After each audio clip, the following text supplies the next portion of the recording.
Bonjour à tous, je suis ravie aujourd'hui de vous retrouver sur ce podcast et j'ai la chance aujourd'hui et l'honneur de recevoir Émilie Vien. Émilie, si tu me suis et si tu es sur les réseaux sociaux, c'est la planificatrice. Émilie, je vais te laisser te présenter. Je te remercie beaucoup d'avoir accepté mon invitation. Eh bien, c'est moi qui te remercie d'avoir pris la peine de m'inviter. Je suis super emballée. Merci pour ce bel accueil. Et pour me présenter, en fait, donc tu l'as déjà mentionné, je suis Émilie Vien, je suis celle qui se cache derrière l'entreprise qui s'appelle La Planificatrice. Vous l'aurez sans doute remarqué par mon accent, je suis québécoise. Donc, c'est ça. Puis, en fait, avant peut-être de parler de mon entreprise, qui je suis, moi, c'est ça, je demeure au Canada, dans la province du Québec, dans une petite ville vraiment tout près de la ville de Québec. Ça devient un petit peu mêlant, là. Et puis, en fait, moi, mon bagage professionnel, j'ai travaillé une dizaine d'années, moi, comme planificatrice d'événements. Et je dirais que c'était un domaine qui me passionnait énormément. Mais la planification d'événements vient vraiment avec tous ces défis, notamment le stress, la grande pression que, oui, les clients nous mettent, que notre employeur nous met, mais que nous aussi, en tant que perfectionniste que j'étais, qu'on se met sur nous-mêmes. Ce qui fait que j'ai vraiment beaucoup, beaucoup aimé cette période de vie-là, sauf que mon corps m'a envoyé beaucoup, beaucoup de signaux que je refusais Mmh. d'écouter. Et c'était des signaux d'épuisement professionnel. Et je voulais vraiment, moi, me convaincre, en fait, que j'étais différente des autres, que j'étais faite, que j'étais plus forte, que moi, je pouvais faire plus d'heures que les autres, puis que ça m'épuisait pas. Mais à force de ne pas écouter notre corps, qu'est-ce qui arrive? À un moment donné, notre corps flanche. Donc, après avoir lutté contre ces signaux majeurs-là pendant 3 ans, j'ai fait face à un gros épuisement professionnel. Heureusement, j'étais super bien entourée. Je veux dire, moi, je suis avec mon copain depuis, ça vient de faire 17 ans qu'on est ensemble. Donc, tu sais, j'étais super bien appuyée, tant par lui que par ma famille. Et j'ai vécu ce gros épuisement professionnel-là. Je suis tombée en arrêt de travail. Pendant mon arrêt de travail, je suis aussi tombée enceinte de mon premier et unique enfant. Donc, je vivais des très grandes montagnes russes d'émotions parce que oui, l'enfant était souhaité, mais en même temps, il n'était vraiment pas souhaité pendant l'épuisement, là. Donc, de fil en aiguille, j'ai vécu des événements qui ont fait en sorte que j'ai vraiment dû apprendre à me reconnecter avec moi, apprendre à m'écouter davantage, apprendre à me prioriser, chose que je n'avais jamais faite en 30 ans de vie. Et c'est ça, ça m'a vraiment amené à faire des choix différents, ce qui fait que j'ai choisi de ne pas retourner à mon ancien travail après mon congé de maternité. J'ai choisi de lancer un petit blog qui s'appelle, en fait, que j'ai choisi d'appeler sur un coup de tête La Planificatrice. Et finalement, je pense que le nom convient parfaitement et j'ai choisi de le garder après toutes ces années. Et ce petit blog-là s'est rapidement transformé en entreprise. Donc, qu'est-ce que je fais à travers la planificatrice? Ce que je fais, c'est qu'en fait, c'est que j'aide, je me spécialise vraiment beaucoup avec les femmes, mais je veux dire, mon contenu est très valide pour les hommes aussi, là, mais je dirais que je me spécialise vraiment auprès des femmes dans le but d'aider justement les femmes qui sont ambitieuses, qui ont la tête pleine de projets et qui manquent de temps, à justement trouver du temps dans leur horaire chargé pour ce qui compte vraiment. Moi, je veux vraiment faire prendre conscience aux gens que nous avons suffisamment de temps. Puis ça vient d'une fille qui s'est répétée 350 fois par jour dans son ancienne vie qu'elle n'avait pas de temps. Donc, tu sais, moi, je suis vraiment passée là, de la fille qui était très perfectionniste, control freak, workaholic, tu sais, toutes ces appellations-là, moi, je les avais. Et je pense que je les ai encore. C'est juste qu'aujourd'hui, je choisis de vivre différemment pour justement m'épanouir davantage, être plus alignée et surtout éviter de m'épuiser à nouveau. Voilà, voilà. Fait que dans le fond, c'est ça à travers mon entreprise. Ça fait bientôt 4 ans et demi, là. Ça fait 4 ans et demi la planificatrice. Puis, j'offre une panoplie d'outils, de services. Je suis aussi animatrice d'un podcast, le podcast 168 heures. Donc, mon but, c'est vraiment d'outiller les gens en lien avec la productivité, la gestion du temps et la planification. Voilà. Alors, quand on t'écoute parler de tous ces sujets, moi, il me vient une question qui est l'objet de notre entretien. Est-ce qu'il y a de la place pour être et pour pratiquer de la spiritualité dans une planification? Et est-ce que tout est millimétré ou est-ce que, au contraire, le fait de planifier ouvre les portes de la liberté? Ah! En fait, j'ai envie de plonger directement, mais juste avant, j'aurais une petite question pour toi. Qu'est-ce qui fait que tu penses que la planification et la spiritualité ne fonctionneraient peut-être pas bien ensemble?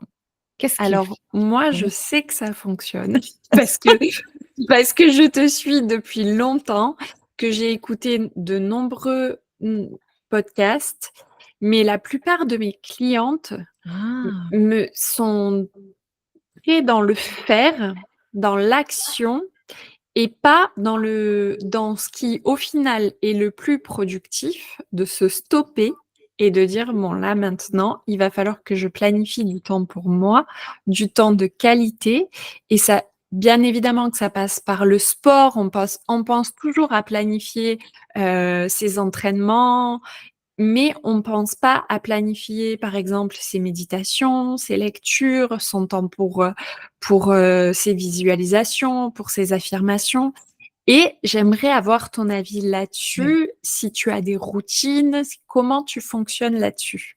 Avec grand plaisir. Parfait. Fait que là, je comprends bien.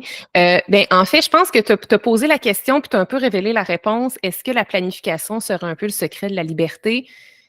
Peut-être pas pour tout le monde, mais certainement pour plusieurs personnes, notamment moi, oui. Souvent, on pense que la planification, ça va aller nous brimer, ça va aller nous mettre un cadre. Et c'est vrai que la planification peut nous brimer et nous mettre un cadre si on pratique une planification rigide.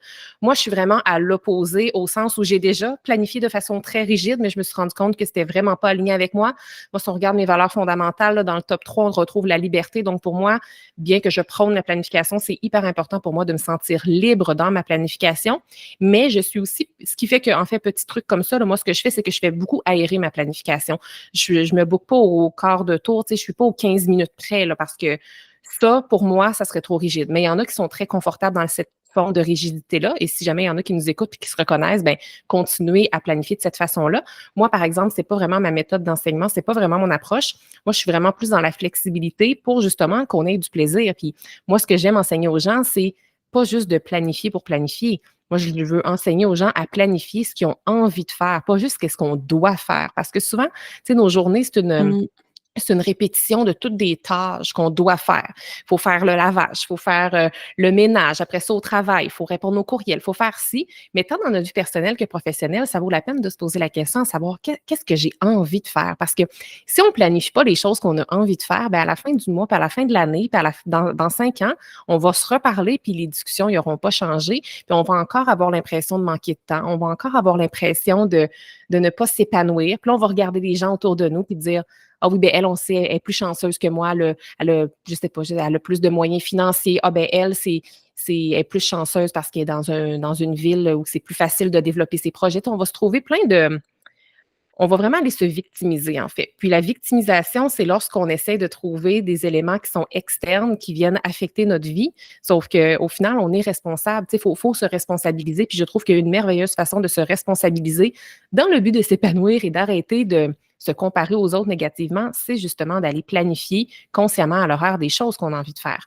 Et justement, donc pour moi, là, juste pour conclure ça, pour moi, la planification, c'est vraiment une grande source de liberté. Puis je le sais que ça peut avoir l'air contradictoire, là, que la planification et que la liberté, ça va ensemble, mais je vais donner un exemple.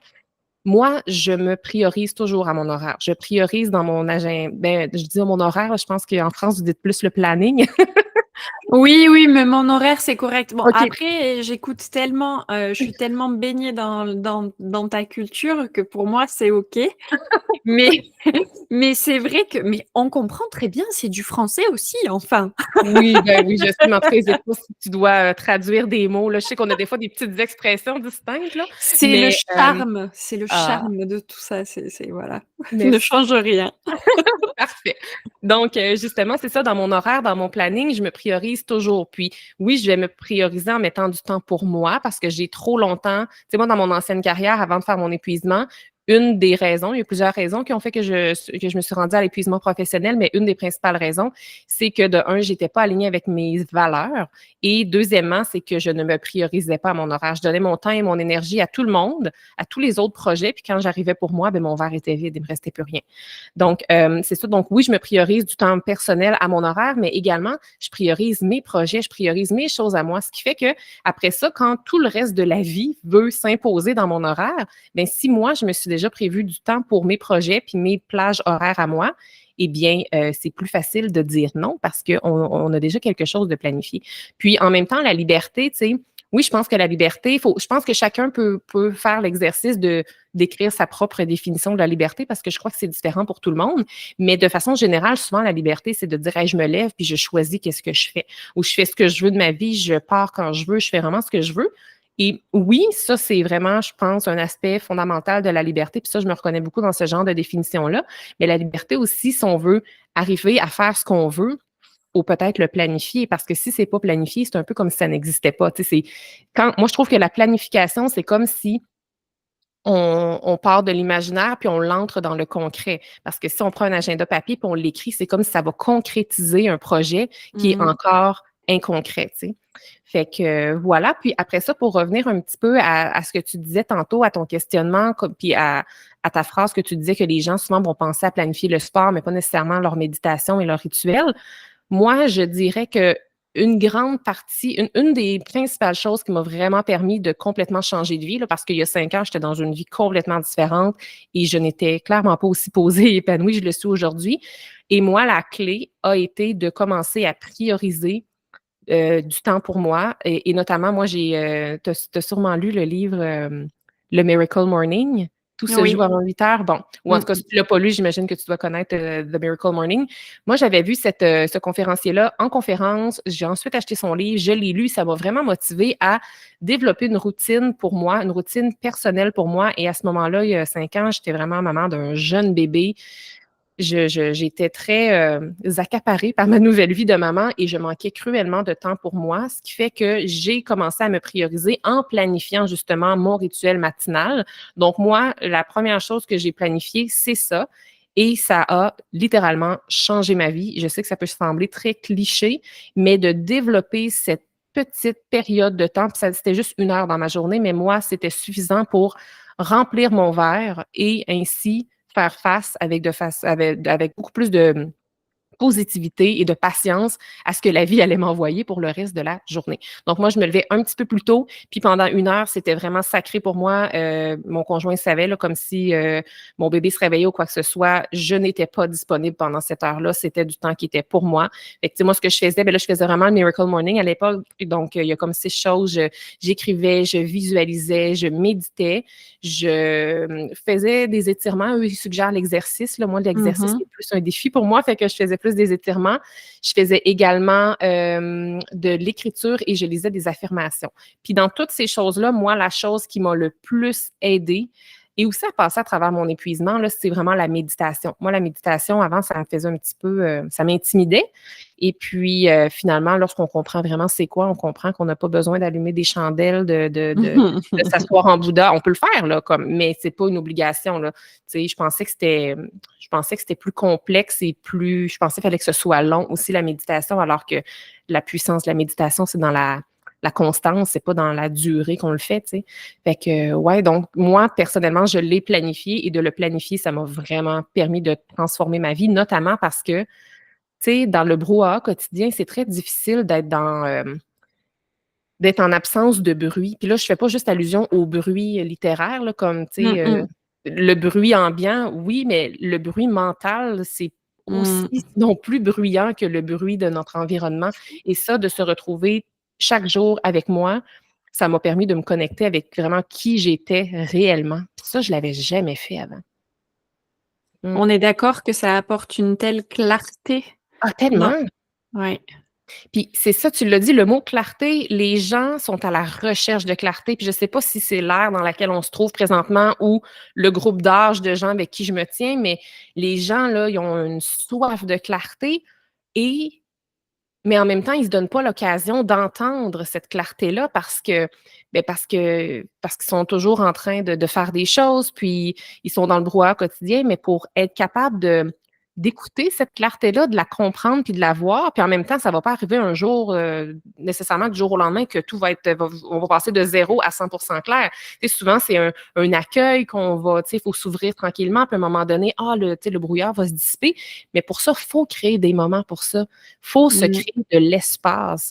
Puis c'est pas en 2 tâches, une méditation de 2 minutes, en 2 tâches en plein après-midi que l'élan de clarté va arriver, là. Faut comme, j'ai de la misère à l'expliquer, mais tu dois comprendre, il faut comme un peu créer cet environnement-là, créer cet espace-là d'accueil pour puis se familiariser aussi avec cette forme je veux dire, de communication-là, entre guillemets, tu sais. Oui, mais en fait, tout part de l'autorisation qu'on va se donner à soi-même. Ah, c'est beau ça, tellement. Je tu sais, ici, en France, pendant le covid, on se faisait des autorisations de sortie.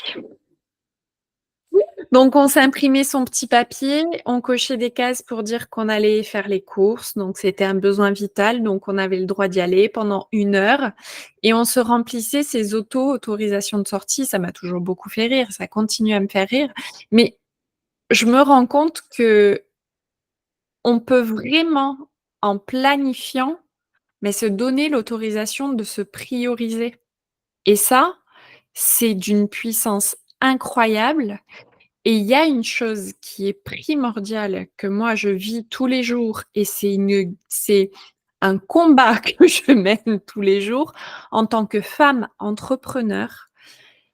La culpabilité que tu as de te lever le matin et de ne pas faire ton 9 à 7 comme on fait dans le monde du salariat, dans le privé.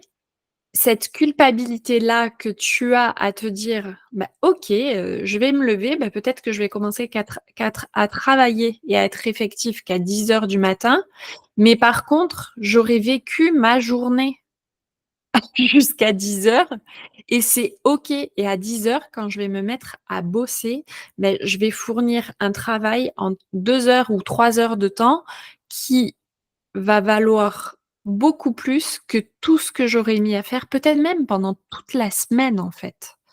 Parce que ce que t'apporte, cette clarté, cette créativité de sortir de chez toi, si c'est pour aller marcher, enfin écouter un podcast, méditer, faire ce qui te remplit toi, tu en fait, le matin, tu inspires et après tu expires dans ton travail et tu es complète au final.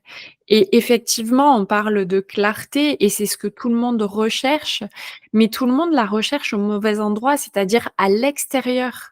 Il y a pas de méthode, on va pas arriver, même un coach, quand tu prends un coach, il va pas te te donner une pilule magique en te disant: «Tiens, avale ça et puis ça y est, ça va être clair, le chemin va être clair». Si vous prenez des coachings pour avoir ce résultat-là, vous faut arrêter tout de suite. Ça n'existe pas, en fait. Mais clairement, quand tu arrives à avoir cette clarté qui est en toi, c'est toi qui as la clé magique et que tu t'autorises vraiment à te prioriser, mais c'est un cadeau que tu te fais et c'est un cadeau que tu fais au monde. Absolument. Absolument. Puis je pense qu'il faut le vivre pour le croire parce que moi, si on m'avait tout dit ça il y a 5, 6 ans, j'aurais dit: «Oui, oui, c'est Mmh. bien beau, mais moi, je suis pas comme ça». Tu sais, je me serais dit: «C'est peut-être que ça fonctionne pour toi, mais moi, je suis pas comme ça». Mais il faut vraiment se donner la peine et l'occasion de l'expérimenter parce qu'une fois qu'on l'a expérimenté, ça devient la source de motivation. Tu sais, moi, personnellement, moi, pour arriver à rentrer dans ma routine, de quotidienne de nouvelle maman, ce temps pour moi, je devais me lever plus tôt.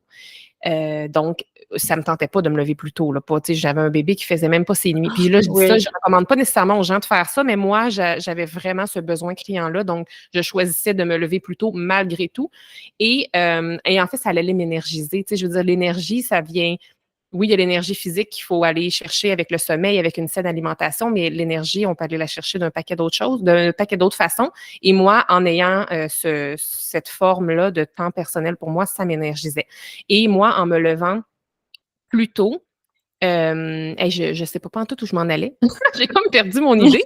Mais en tout cas, en me levant plus tôt, moi, ça allait vraiment, vraiment nourrir, remplir mon verre et puis, c'est ça que mon idée vient de revenir.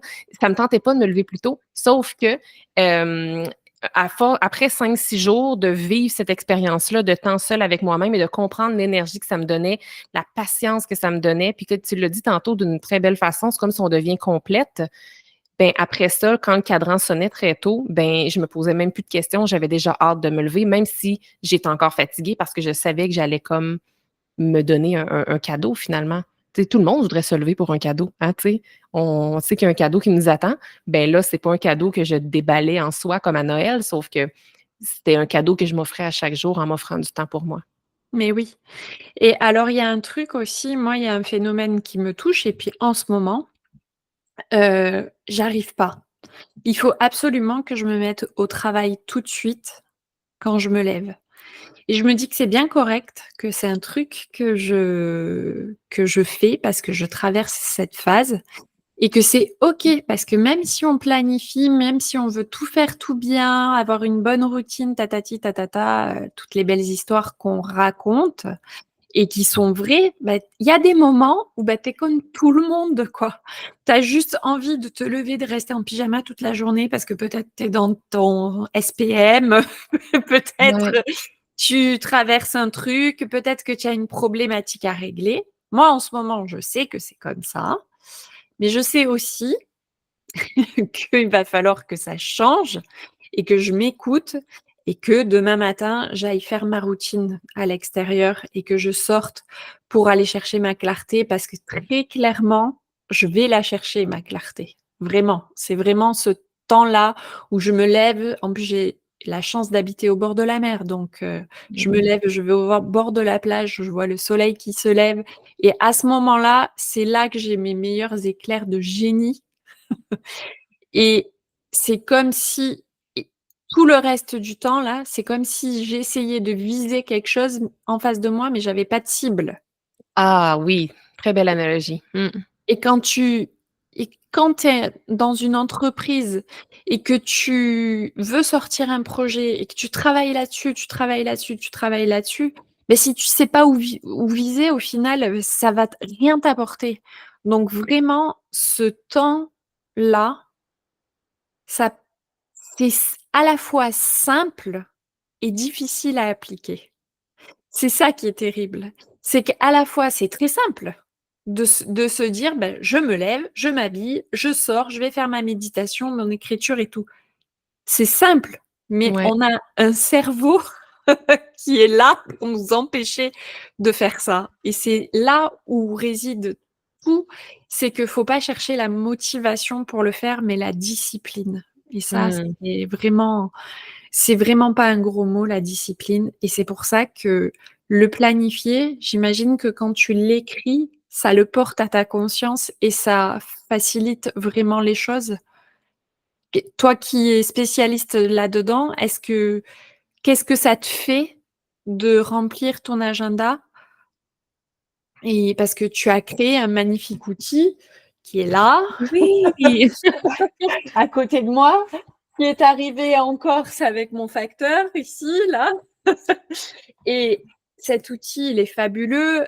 En fin de semaine, je fais mes mes retours sur la semaine. Je me mets des notes et tout. J'adore cet outil. Si vous l'avez pas, allez faire un tour sur l'Instagram d'Émilie, vous allez voir que c'est incroyable.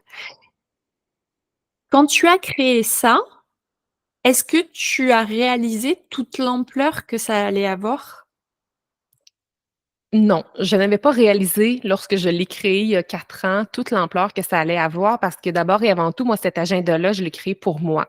Je l'ai créé pour moi parce que je ne trouvais pas d'agenda sur le marché qui répondait 100% à mes besoins et Dieu sait que j'en ai commandé et essayé différents agendas et planeurs, mais ouais, c'est comme s'il y en avait il était jamais, j'aime pas utiliser le mot parfait, mais je vais le dire quand même, il était jamais parfait les agendas que je recherchais. Il était pas aligné avec ma méthode de planification. Puis moi, une chose qui était très, très importante, qui est en fait 2 choses qui sont super importantes pour moi, puis on les retrouve dans mon agenda, c'est la possibilité de pouvoir écrire des tâches pour sous chacune des journées et de ne pas juste avoir une to-do list pour la semaine.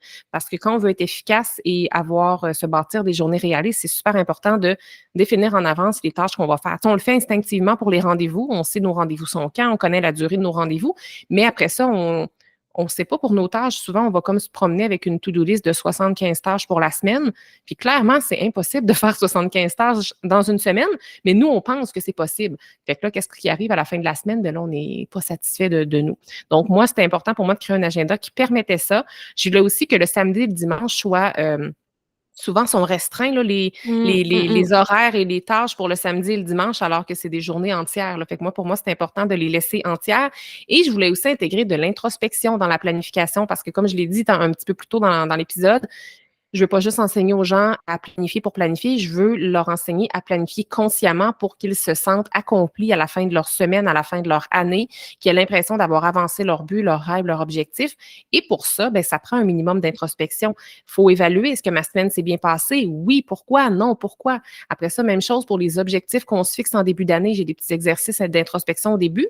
Mais souvent, là, en janvier, tout le monde est hyper motivé, là. Tout le monde a ses objectifs. Tout le monde se dit, cette année, c'est mon année. Mais après ça, ils vont cacher ça dans un tiroir de leur bureau, puis ils vont pas le réouvrir. Donc, Mmh. moi, j'ai des bilans mensuels qui nous ramènent face à nos objectifs annuels à tous les mois, ce qui fait qu'on les oublie pas. On peut même noter l'évolution de ces objectifs-là. Donc, j'ai vraiment créé cet agenda-là à la base pour moi. Je me suis dit, c'est sûr qu'il y en a quelques-uns qui en auraient sans doute de besoin de ce type d'agenda-là. Mais je pense que j'ai été victime du succès de ce produit-là. Donc, non, je ne m'attendais pas à une aussi grande à un aussi grand impact. Puis, tu sais, je reçois à toutes les semaines là, des témoignages incroyables juste en lien avec ce produit-là qui, semblerait-il, transforme des vies. Donc, comme quoi que la planification, c'est vraiment puissant. Puis, j'ai aussi plein de témoignages de gens qui me disaient, hey, moi, avant, je n'étais pas capable de planifier. J'aimais pas ça planifier. Puis maintenant, je comprends que je peux planifier de façon consciente, puis que cet outil-là leur permet vraiment de le faire. Oui, oui, oui. Moi, clairement, ça m'a permis de me prioriser, de prioriser les introspections. Le fait à la fin de la semaine, là, de savoir de là où j'avais été satisfaite. En fait, je vis ma vie, tu vois? Voilà! C'est exactement ça. Tu vis ta vie et puis avec tes rêves et tes objectifs, le fait aussi d'avoir juste 3 priorités par semaine, mais c'est juste, génial. Et puis ça permet vraiment tout ça, c'est vraiment en clarté, c'est c'est le mot maître de ce podcast, clarté et spiritualité. Et vraiment la spiritualité, du coup, tu l'as intégrée complètement dans ton outil puisque effectivement, oui, à la fin, tu as un bilan hebdomadaire, tu as tes gratitudes aussi parce que c'est prouvé que la gratitude, c'est prouvé scientifiquement que c'est très bénéfique. Tu as actuellement, et ça je t'avais pas dit qu'on allait en parler, tu as une formation? Les formations, des formations en ligne, c'est ça que tu veux dire? Oui, oui, oui, tu as créé un accompagnement là, il y Ah a oui, pas oui, très longtemps?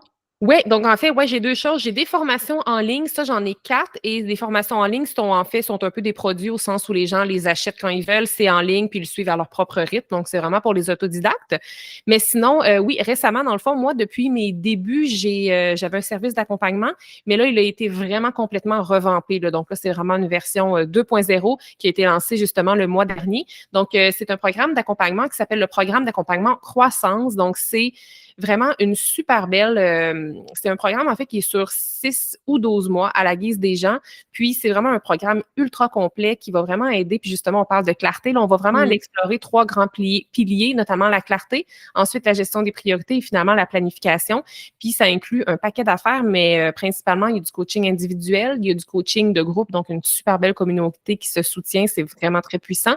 Et également, il y a aussi un curriculum, donc des capsules en ligne qui vont aller vraiment supporter le programme, notamment dans la clarté, dans les priorités et dans la planification. Donc, ça accompagne vraiment les gens de façon très rapide vers l'atteinte des résultats qu'ils souhaitent atteindre. Donc, tu sais, oui, on parle de gestion de temps, on parle de planification, mais il y a énormément d'introspection parce que justement, dans le premier module, entre autres, j'accompagne mes clientes vraiment dans la clarté, là, pour le renommer Mmh, encore une mmh, fois, mmh mh. parce que si on n'a pas de clarté, on va jamais être capable d'identifier les bonnes priorités, puis on n'ira surtout pas planifier les bonnes choses. C'est pour ça, des fois, qu'il y en a qui n'aimeront pas ça planifier ou qui vont se dire, mais ça sert à rien, ça fonctionne pas pour moi, la planification. Souvent, c'est parce qu'il manque de clarté. Tu sais, si on sait exactement où est-ce qu'on veut s'en aller Mmh. dans 5 ans, si on sait exactement c'est quoi nos rêves, nos ambitions, on va être capable de poser des actions alignées avec cette vision-là dans notre vie présente. Et de là, on va être capable de dire, ben là, moi, si je veux me rendre là, ça va être prioritaire. Mais ça, ce n'est pas prioritaire. Puis Mmh ensuite, mh. c'est d'aller planifier ces priorités-là. Donc, c'est d'avancer toujours de façon consciente vers la bonne direction. Parce que comme je dis souvent à mes clientes, on va tout finir quelque part. Dans 5 ans, on va tout être quelque part. Mais est-ce que Mmh. vous allez être où vous allez l'avoir décidé ou si vous allez avoir abouti là par hasard? C'est une de ces 2 options-là. Puis moi, personnellement, j'aime beaucoup mieux décider où est-ce que je vais m'en aller, tu sais. Oui, Puis je veux dire, quand je dis je veux décider où est-ce que je vais m'en aller, je veux dire, faut lâcher prise à un certain moment donné sur le contrôle parce que ça peut devenir malsain. Donc oui, on peut laisser la vie nous guider. Moi, la vie m'a guidée à plein d'endroits et dans plein d'événements que je n'aurais jamais pu planifier ou que je n'aurais jamais nécessairement pu prévoir. Par contre, ça m'aligne des fois, c'est que ça peut m'amener plus rapidement vers mon objectif sans que je l'ai planifié justement, là, sans que je l'ai vu venir, là. Fait que c'est pour ça qu'il faut garder un petit peu, de place justement à la spontanéité puis faut garder une certaine ouverture et pas être trop rigide dans notre planification. complètement, complètement. Je suis tout à fait d'accord avec toi et puis aussi, moi, je fais beaucoup de choses, qui m'apportent de la joie et je Mmh. priorise ma joie parce que sinon c'est pas viable pour moi et puis je fonctionne beaucoup comme ça, c'est mon caractère. Je suis générateur manifestor si tu t'intéresses un peu au design humain donc tu vois un peu Oui, moi, je suis ça, moi aussi, pareil comme toi. voilà, donc c'est pas étonnant qu'on se retrouve l'une en face de l'autre, aujourd'hui. Donc vraiment, il faut vraiment prioriser sa joie si on veut durer sur le long terme. Sinon, on va droit dans le mur. Émilie, je pense qu'on a dit quand même et donné et délivré pas mal de choses. Je pense qu'on arrive au bout de ce podcast. Avant qu'on quitte et qu'on laisse nos auditrices, parce que les auditeurs, on va être honnête, il y a pas beaucoup d'hommes sur mon podcast. Mais c'est pas grave, on est bien entre filles. Qu'est-ce que tu aurais justement à dire aux femmes qui nous écoutent et qui se sentent un peu sous l'eau? Mmh. En fait, j'aimerais leur dire en un premier temps, que je les comprends parce que je me suis déjà trouvée là et je le sais que quand on se sent sous l'eau, on essaie de sortir, on essaie un paquet d'affaires pour sortir, mais on a l'impression qu'on n'est jamais capable de sortir.